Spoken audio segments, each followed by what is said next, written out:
fundamentally reshaping cybersecurity landscape, reforming not only how organizations defend themselves, but also how adversaries launch and scale their attack. So this change leads us to rethink and reevaluate this landscape. So today we are going to talk about the threat landscape, defense landscape. So first start with the threat landscape. As AI becomes more widespread, what are new cyber threats are emerging? How do they differ from traditional cyber threats? So would you like to start? Hi, everyone. Thanks so much for having me. Margaret Cunningham from Darktrace. One of the things that we are seeing in our threat intelligence research is not only an increase in the volume of the types of threats that we see across networks, email, cloud, et cetera, but the complexity. And a lot of this reflects the speed at which attackers can identify and exploit vulnerabilities, as well as a lower barrier for entry for non-technical people who may be interested in a little bit of fraud on the side. So a lot of the things that we're seeing are rapid exploits of older types of hardware and software, especially if something is unpatched, as well as a lot of sophisticated social engineering attacks. So instead of getting a nasty link in your email, you may get a very compelling invitation to have a conversation that then leads to a different type of abuse. For instance, we saw over 12 million phishing attacks across our customer base in a 3-month period. So it really has become not necessarily brand new in terms of what the attackers are after, but there's so much more of it, and it's coming a lot faster. And this is really, I think, the challenge, because we can't count on people to respond as quickly as we're experiencing that type of attack from a machine, essentially. So I agree with that from the front lines. The attacks are coming faster. Phishing has been one of our biggest attack vectors here at the university, but now they're more prevalent. And what we used to teach before in our awareness was look for the grammatical mistakes. Well, AI has gotten rid of those, right? So now anybody could do ransomware attacks because they don't even need to know how to program. They have AI that can lance that attack, and now it comes to us. So in the front lines, detection is going to be key. So we need to leverage tools that have AI capabilities to be able to detect and respond faster, right? It's a matter of time to determine how fast either an adversary can get in or the attack spreads horizontally within our environment. So AI has to be key in all the applications and tools we use for detection, because we don't have the manpower and eyes on glass to be able to monitor at the rate that these attacks are coming. So, log analytics, AI components, right? So we leverage AI in all our tools that we have here at the university to help us be able to respond and detect faster. My name is Lawrence Emble. I'm with Miami-Dade County, security manager, and just wanted to reinforce what you've heard. In log analytics, we get about 3 billion events that we need to look at per month. Using AI and machine learning, we narrow those down to something that our analysts and our security engineers can handle on a day-to-day basis. Otherwise, it would be impossible. They'd be chasing false events and noise. They would never be able to catch up. So log analytics, absolutely. The other thing we've seen, and to piggyback off what Margaret mentioned, the level of entry where before, when I started in this field, you had to have the expertise to know what to go after. You had to know how to exploit those systems. The level of entry has gotten, the bars to entry have lowered significantly. Recently, we've seen an NPM system that all you have to do is tell it what your target is, and that will field out to all of the different AI models or open source models and open source tools to figure out what's the best attack. So that's what we as defenders all have to be racing against. And that's how we need to focus on our teams, helping them develop those defenses and be able to respond faster. So former CISO of City of Miami and now CISO for Digital Era. I think that the one thing that comes across from what we've shared so far is conceptually the acceleration that AI is bringing to this threat landscape. So before we were dealing with the common things to enumerate, but business email compromise and different types of attacks at a rate that we were able to cope in some degree with the technology that we were using. And all of that now is falling to obsolescence because this is accelerating that so much that we are lacking that time to respond. And the only way to counter this is with more AI, so that AI could accelerate these processes to respond. Now, the one thing to keep in mind on all of these things is still a challenge for security practitioners like us because we are in a reactive mode. We're all reacting to what is coming, what is to come. It's hard to anticipate these things. So in narrowing that gap between our ability to counter something or react to something is where we find that AI could help us trying to match up to that game and trying to catch up in that space.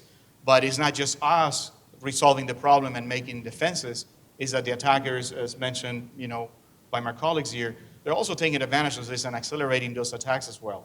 So I think it's a great moment for all of us to, process the good and the bad that comes with this. It's a tool, and above all, it's an accelerating tool. How can we embed those tools in our response? So I don't know if anybody has come up with an idea and put it into something like ChatGPT and then said, make it more Miami. And you get an image and say, make it more Miami. And it gets increasingly ridiculous. And we are a little bit at risk of that for security, but it doesn't necessarily have to be that way. And that's where I think a lot of education on what AI is, how to apply it, thinking about the outcomes of why we are using various techniques is exceedingly critical. So AI is not all generative. It's not creating cats that dive off diving boards or long essays because you couldn't hit the word count. It's a much deeper set of techniques with a lot of very specific types of outcomes that you can ask from it. So attackers are using all different types of AI, and defense should also use all different types of AI. Not everything is created equal. Some AI is much better for very precise, dependable detections, extremely powerful classifiers, extremely powerful ways of using neural networks to predict what might come next on an attack path. These are the types of things that we need to concern ourselves with when we say we need to combat AI with AI, because it's not all the same thing. So when we think about security, it has to be precise, it has to speed us up, and we have to trust it. So in our field, understanding what the techniques are and what they deliver is going to be critical when we say more AI for more AI, so that we don't end up in a ridiculous tangle of untrustworthy content. But I think one of the challenges is actually trusting it, right? We've always had that mindset of trust but verify, and there has to be some human oversight, right? And before you can fully trust it. All of our businesses are different. Our attack vectors should be similar, but the rate at which we get hit, the times of year we get hit may be different based on our business needs, right? So the AI needs time to learn that. But part of me is like, yes, let's go on all in. But then my trust by verify is like, well, let's make sure that it's doing what it is before you let it start doing automated processes, right? Because the power of it is let it detect and let it respond on your behalf, right? So if it detects that there's a malicious IP coming, let it go ahead and block that IP so that it can no longer continue to come into your network. But we gotta trust it, right? So, but it's a learning. It's also a human element that we have to embrace and say, okay, I'm all in. Let's go.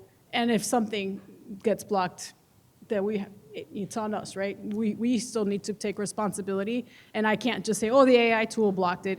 Ultimately, it's my responsibility. It's my oversight. I gave it permission, if you will, to go ahead and do that. So I was about to mention that. In all of our processes that we build, any automations, any response tools, or any automated response playbooks, there always has to be that human in the loop. We're not at the point yet where we fully trust the systems.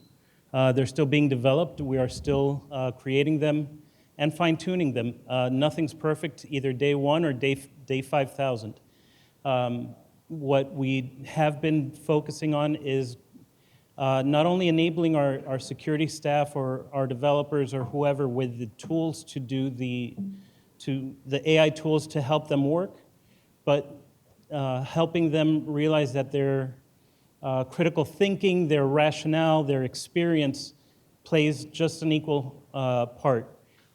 We let the machines do what they're good at, parse the big data, narrow it down, and then make a recommendation or actually take action, but always with our folks, our experienced team in the loop. So just to add a little more to this, getting more AI is sort of like the mantra. We're just going to do it because we have no other choice. We have to be able to compete in this race. And as my colleague has mentioned, we have to do this with caution and select correctly what we use. And something emerged in the conversation, an approach. Lawrence mentioned they're building some tools, so they're going after perhaps adding some code and using some models to develop in-house certain solutions for specific problems that they're solving. And then Margaret is leading products that come out of the market with already a solution embedded that has AI in it and solves certain problems. And then people like me come into the picture where we need to solve a problem and build the bridges. Not every organization, like you mentioned, is the same. Not all have the same problem. We experience similar threats. The landscape is the same for all of us, but we're targeted in a different way. We also have different maturity levels in different organizations, and we have different set of resources that can be applied to solve the problems. So we come in and articulate solutions that are designed and fitted to the specific case, the specific organization, the problem that we're solving, the priority that we want to tackle, and what expertise we need to put in there, what AI solution would solve that problem and accelerate that and create more ROI on that investment. So, which, the business part of it is super important, and it's just about AI and technology, but ultimately the business has a function, and we got to prioritize that as well. So, Margaret, you mentioned different AIs. Could you give some specifics about those different AIs that can do different jobs? Yeah, absolutely. Something that we use is called an ensemble approach. And the way I think about that is if I was trying to write a news article and I'm a reporter and I need people to understand the story and understand what's happening, I would not go and ask one person if I was really, really needing it to be a great, verifiable, trustworthy story.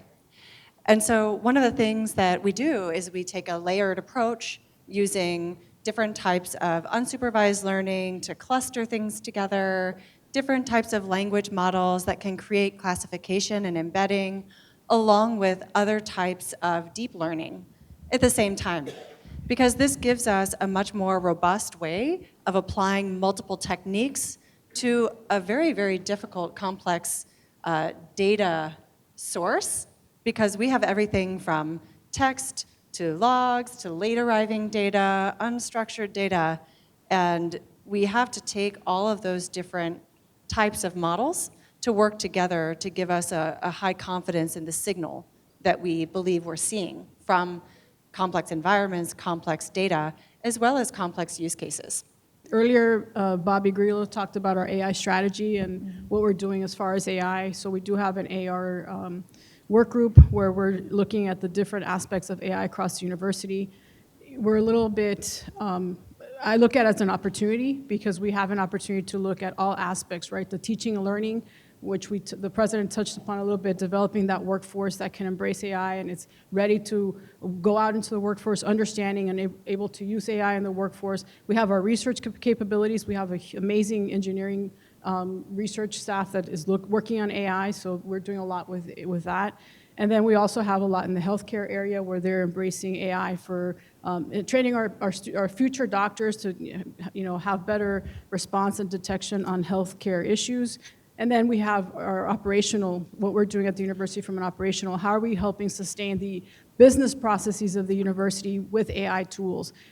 I think Bobby mentioned advising as an example, right? That's a challenge all our students face when they come in is what classes, what cohort, what's next? I've taken these classes, what are the prerequisites? So leveraging AI to take the data that we have from our student information system to say, this is your study pattern because we know all the classes you've taken, right? We're building an AI cluster on campus to help process and keep that information here on campus as well, and leveraging the models with our student data and our employee data to be able to facilitate some of those AI tools for the business processes of the university, whether it's our students or our employees.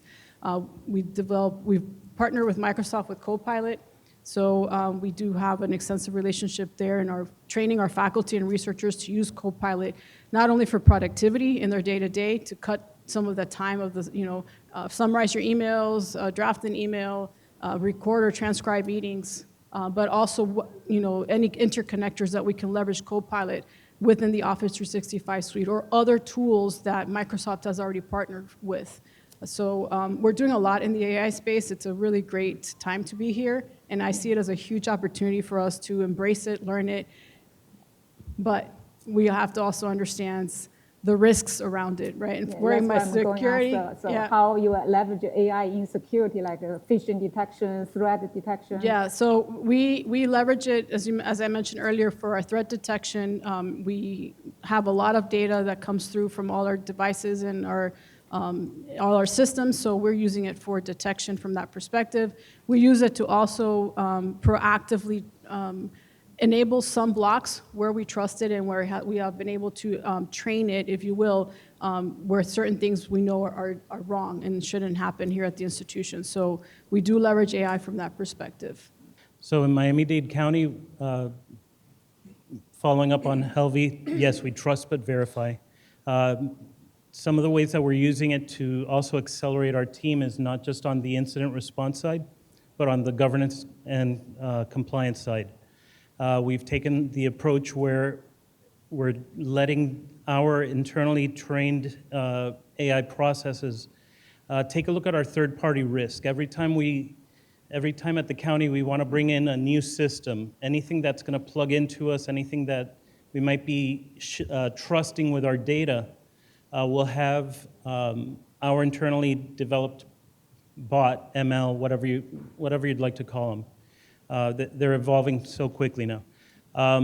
We use an AI process to review those third-party risk assessments that we send out. And that helps us get a score. It helps us know how mature is the organization that we're going to potentially be entrusting with our data, entrusting with our employee data. It could be the people who we're serving, the constituents. Could be a kid at a park or a woman in a special care facility for, maybe she's at risk, maybe her family's at risk. We want to make sure that any of those data sets, we're making sure that we're protecting them as closely as possible. And that's where one of the applications that we're using. Okay, thank you. So Williams, you are on the compliance side. So how has your company used the AI to help your customer to comply, filling the compliance obligations? So this is interesting. It goes a little beyond that because we're in a position where we help multiple business on multiple verticals. Mm-hmm. And there are different cases. For example, for an organization that wants to dabble and kind of play with AI, like Lawrence, as we know, we're doing some stuff in-house and all of that. We approach that from our relationship with an extensive network of partners to help protect the models that he's going to be playing with. So he's going like Hugging Face, downloading something and trying it out there. Say, well, we got some tools in here to ensure that that model you're using, the integrity is as expected and that nothing funky is really coming out of that and so forth. If the organization needs to comply in a certain way, for example, if we're talking about either network detections or email protection or things like that, we may rely on another partner such as Trace for solutions that bring a coverage into that space. And this is important, who's doing what and what problem we're trying to solve, where we put the solution in there, because not everybody have the time, the resources, or the skills to embark in a journey like that, right? And then maybe the size of the use case that is defined to solve as a problem may require or may not require a solution such as Darktrace or something in the middle or something different to solve that. So for us, it's very flexible and it's very dependent on the use case that we're solving, the organization that we're addressing, the vertical they're in. So if we're working with a financial organization on a bank or in healthcare or in retail, there are different needs and there is just some collision points there where, landscape is the same, the attack vectors are similar, email continues to be a significant thing, social engineering is incredibly, expanding and growing. So there are a lot of things that are common and there are technologies that help solve that. We're positioned in a way that we could help either on, exploring and doing some of this research to create your own products in-house, to use technology to solve the problem facing, the market. Thank you. So you all have used AI, and you all advocate more AI. So any lesson have you learned from pushing AI solutions to customers or within your organization? I think we need to take a step back from the technology and focus a little bit on the governance, right? Technology is what's going to enable us, and are the tools that are going to make us and help us, right? But at the end of the day, we have to have some governance. When I mentioned the areas that we have in our strategic AI plan, security, compliance, and the governance sits above all of those, right? Because we have to understand what they need, what the individual, either whether operational or research, are leveraging AI for, but we also need to identify the risks associated with that so that we can provide guidance and guardrails to say, yes, embrace it, let's do it, be cautious on identifiers. Don't put in personally identifiable information, right? So it is our responsibility as at least security officers is provide those guardrails, provide that guidance, provide the governance in all of these areas so that people understand what are the rules, if you will, right? We have to enable it. I'm not saying say no, because I know in security we have that bad idea that, oh, they always tell me no, I never want to say anything. We have to be careful that our processes are not bypassed. You mentioned vendor risk management, and that is key, right? From a governance perspective, it is important for me to know if you're interested in using an AI tool so that I can vet that tool, so that I understand if there's any risks associated with the tool. Not that I don't want you to use it, but I just want to understand the risks associated so that then I can provide either mitigating controls, I can give you some guardrails, we can have a discussion and have a conversation around that to enable you to use the tool safely, securely. We also have other implications around legal, right? We don't know where this is going to go from a legal perspective. Everything you are putting in these generative AIs, at least in the state of Florida, Sunshine State, everything's open for record requests, right? So when we get asked for this information, how are we handling it from a governance perspective? How are our lawyers going to interpret that when we get a subpoena for something like this, right? So while the technology is very important to enable us, the governance has to be there right along it, in whatever field that we're talking about, right? Because we need to understand how we're going to apply these guardrails, identify the risks, and have the conversation to enable our community to embrace AI to its full potential, but in an ethically and secure and responsible manner. I can't tell how loud this is. Who in here has taken a security awareness training? I love that. I like that. If you're at FIU, it's So, mandatory. One of the most cautionary tales that we get in security awareness training is to be careful when someone says you have to do something right now. Okay? Have you heard this rumor that urgency can somehow and sometimes really have a negative impact on your decision making? This is like the era of urgency around AI. So we are essentially in our strategy, our governance, our risk assessments being pushed to go as fast as possible, or else you're going to miss out, or else, you're going to miss the boat. And really, I am here because I work for a company that builds AI products, but I just want to say, it's okay to take a little bit of time to think deeply about it and understand how you're applying it, what the risks are, the complexity, the maturity of your company, the regulatory issues associated with your vertical, like finance, healthcare, what have you.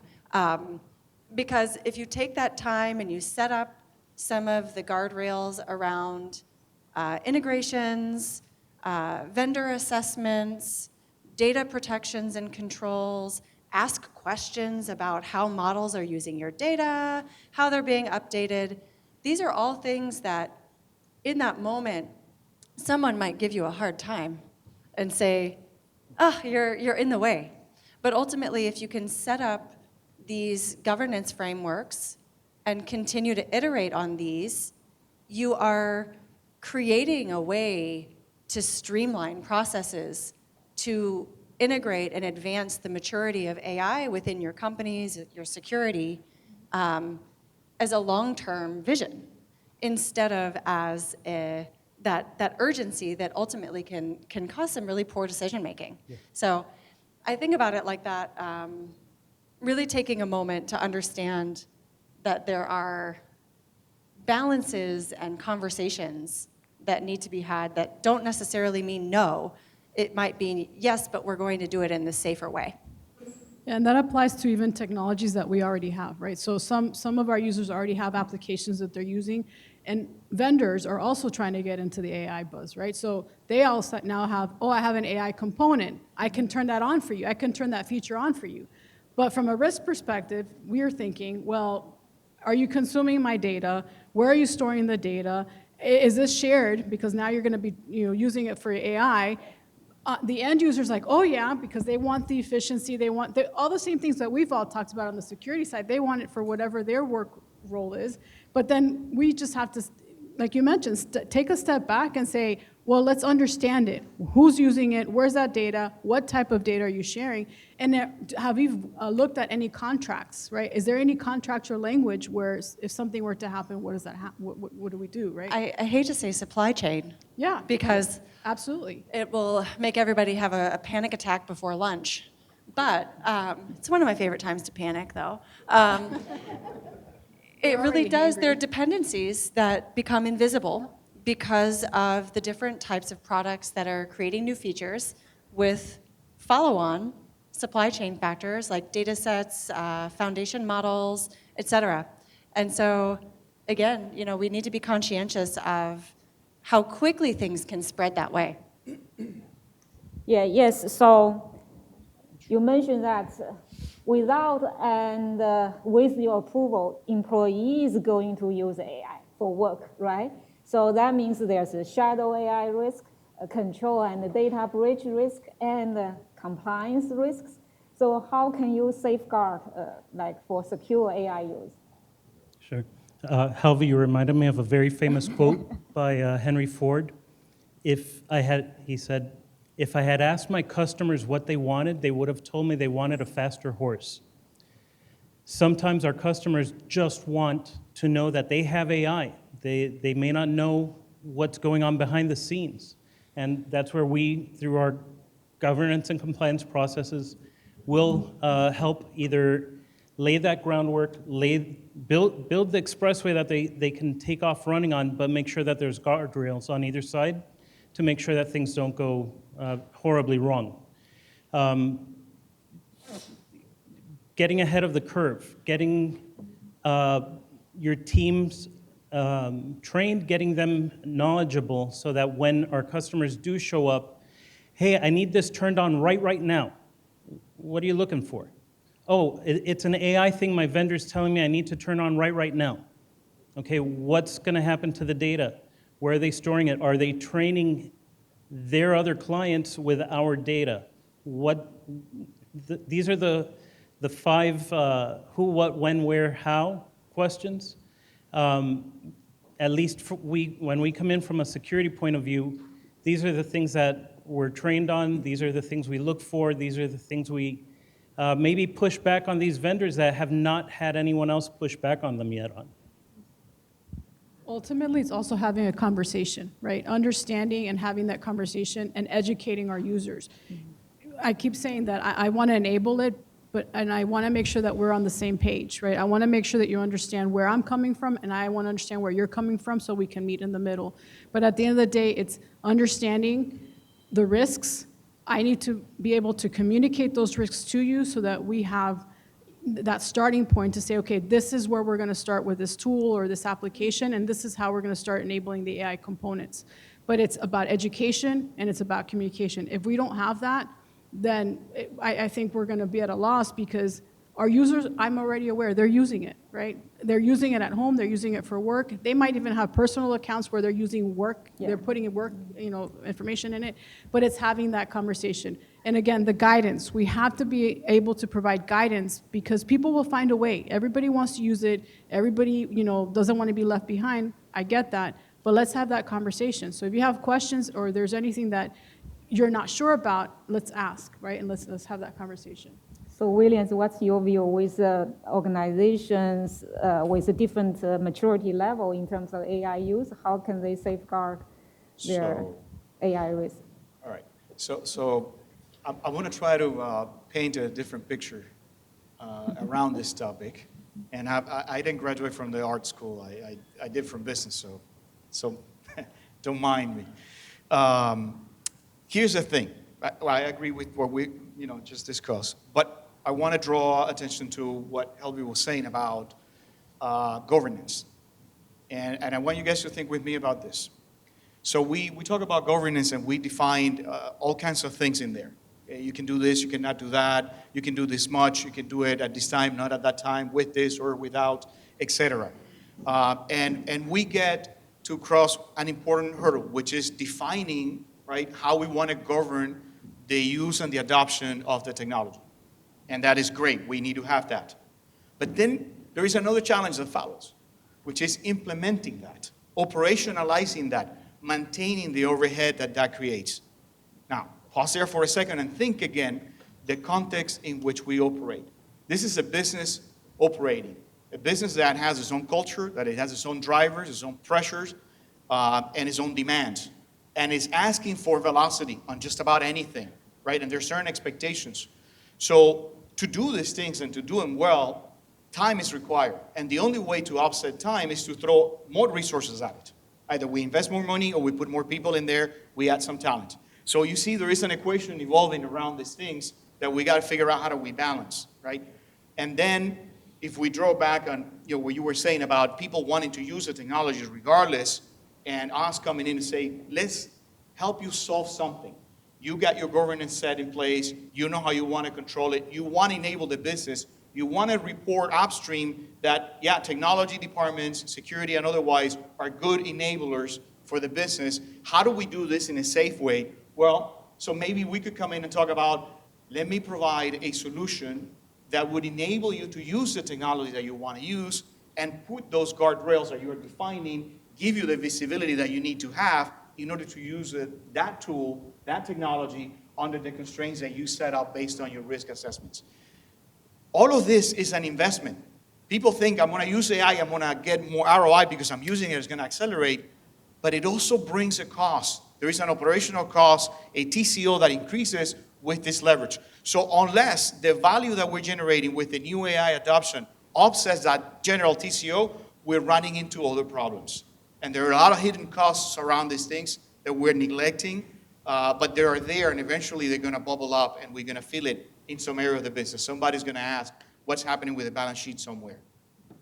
Yeah, exactly. So when you're implementing those frameworks in organizations, you have to put money in there, right? And you one for one requirement, you probably need to do 20 different things to satisfy that requirement.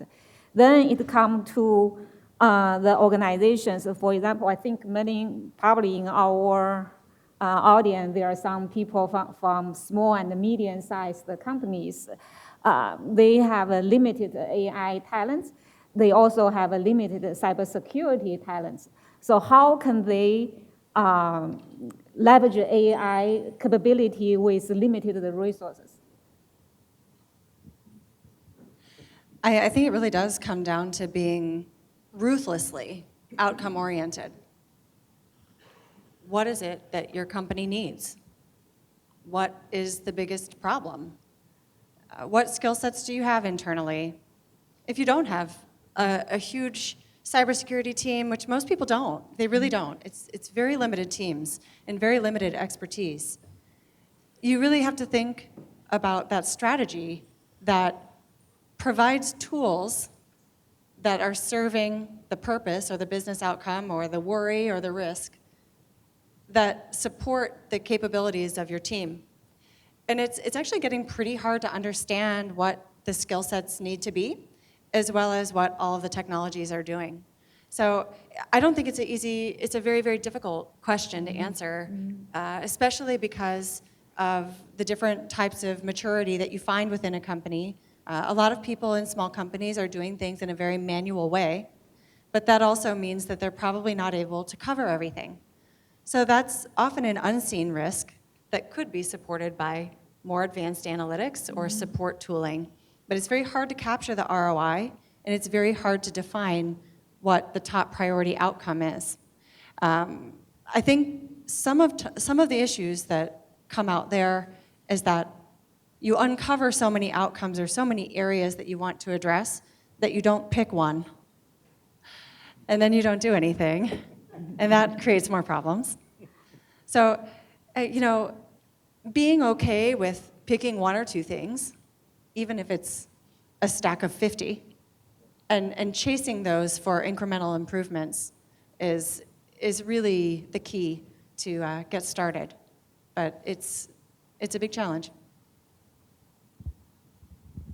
To build off Margaret's point, again, a small team, they might be overwhelmed with their day-to-day IT tasks, but maybe have them analyze what takes the most amount of their day. Have them focus on trying to build a automation process around that. Use AI, use whatever tools they have available. That time that they saved in their day will pay itself forward in giving them time to find the next process to automate, the next AI. It turns into the snowball effect. One minor change can release the potential of your teams to be far more efficient. William, do you have any thoughts?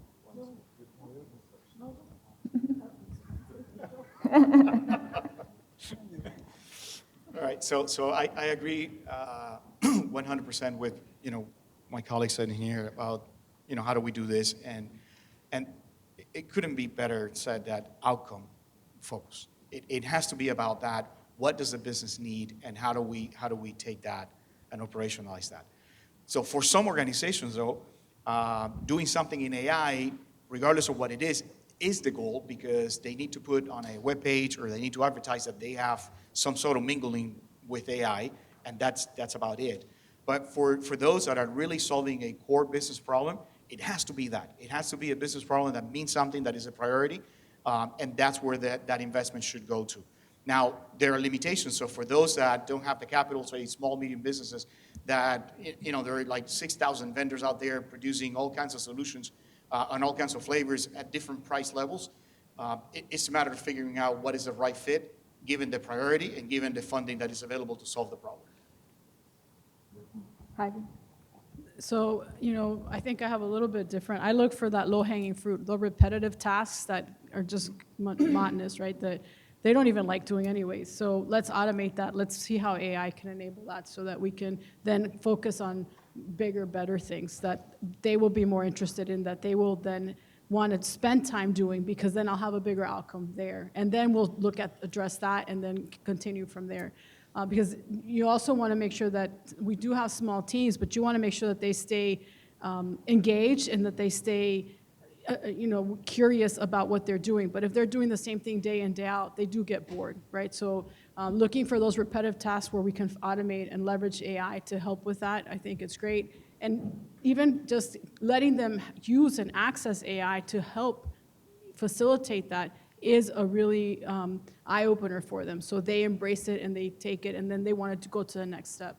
But prioritizing is important because, we've all mentioned, we're all trying to do 50 things, and sometimes we wear other hats, right? So we just need to make sure that we keep focused, but also find where those opportunities are. So that means that they have to take the leap of faith to jump to the AI train first, right? So you guys mentioned about the AI skills, and I think AI is also kind of demands new skills, right? No matter implementing AI or implementing AI in cybersecurity. So how is AI reshaping cybersecurity roles and skills? And what will future cybersecurity job look like? And how organizations should prepare for the talent for the AI and AI security? Yeah. Let me jump in on this one real quick. I'll share a little secret with all of you. A sophomore studying here at FIU, one of the buildings down the way for the electrical engineering department, we had a grant from the National Science Foundation. This was doing computer vision back in 1992, 93. Okay, I gave the year away, but the gray hairs probably give it away. This was a project that I got hired into. I didn't know anything about it, but it was a great opportunity that FIU gave me here 30 plus years ago. To the students, make the best of everything you're picking up here. You never know where it's going to take you. What you learned today, maybe it sounded out of the way, something you weren't immediately interested in, but 30 years from now, you guys don't know. None of us really know what this is going to look like, but you have a great foundation and a great opportunity here. For the employers, if you see a resume for either FIU or Miami-Dade College with their AI program, take a second look at those. These are the people you want to have on your team because they come with a skill set and they're hungry and they want to learn. So, as far as how it's going to modify, the traditional SOCs, I think, are going to diminish a little bit, right? Because now we're leveraging tools with automated response, so that's going to diminish the entry level. So a lot of times when you came out of school, you were a security analyst and you worked in a SOC for a while, and then you went up the chain. I think that entry point may not be as prevalent. We might not have as many jobs in that field. However, there is, keep mentioning the word opportunity, there's opportunities to then leverage the AI skills to say, I understand how I can leverage AI to make this or to detect this or to create these processes to enhance the security, understand the risks. So, as Lawrence mentioned, look for those opportunities where you can engage and not just be stuck in a certain entry point, right? How can you move it up and leverage the AI or your educational skills? And as mentioned previously, become a lifelong learner. Just because you learned that today doesn't mean it's going to apply necessarily tomorrow. We have to evolve just as the technology. And this is very fast-pacing. We said, machine learning, AI has been around for decades, but at the rate that it's coming now and at fingertips, right? It wasn't accessible to all, but now it's accessible to all of us. We have to evolve and we have to learn how to do it. So lifelong learning is important so that you can always pivot and go from there. I'll be super quick about that. Two things: critical thinking skills and problem-solving skills for everyone. That's a way to the future. So, mention the critical thinking skills. Recent study published in a medical journal caught my attention. In the study, the AI was introduced and then removed after 6 months of use. And then the doctor's capability to detect tumor dropped by about 20% compared to their pre-AI performance. So when you over-rely on AI, there's a skill decay. So how can we deal with this situation? So I'm a cognitive scientist and human performance person, strange but true. And this is not new. It's actually not a new problem. A really, really long time ago in the archives of my brain and experience, I worked on gloves that would help naval surgeons retain laparoscopic surgical skills while they were on 6-month deployments. That's absolutely bonkers. How do you retain ambidexterity to do these very difficult motor tasks when you don't do it for 6 months? And we need to think about that in terms of our workforce for security, disruptions to systems that automate. Then what? How do we pick it back up? Okay? We've seen this with self-driving cars as well, with difficulty for people retaining that manual driving skill. And I do think that there's going to be a burgeoning industry for modeling and simulation that helps people retain the different types of skill sets that they need to perform highly complex, very deep thinking, decision-making capabilities, especially in cybersecurity. We've seen this for firefighting, we've seen it for doctors, we've seen it for all sorts of industries that don't, it's actually kind of rare to be in a burning building because we have so many cool things now. So we need to learn from other industries on how to prevent skill decay, how to maintain expertise, and how to recover should there be major disruptions to the systems that we now depend on.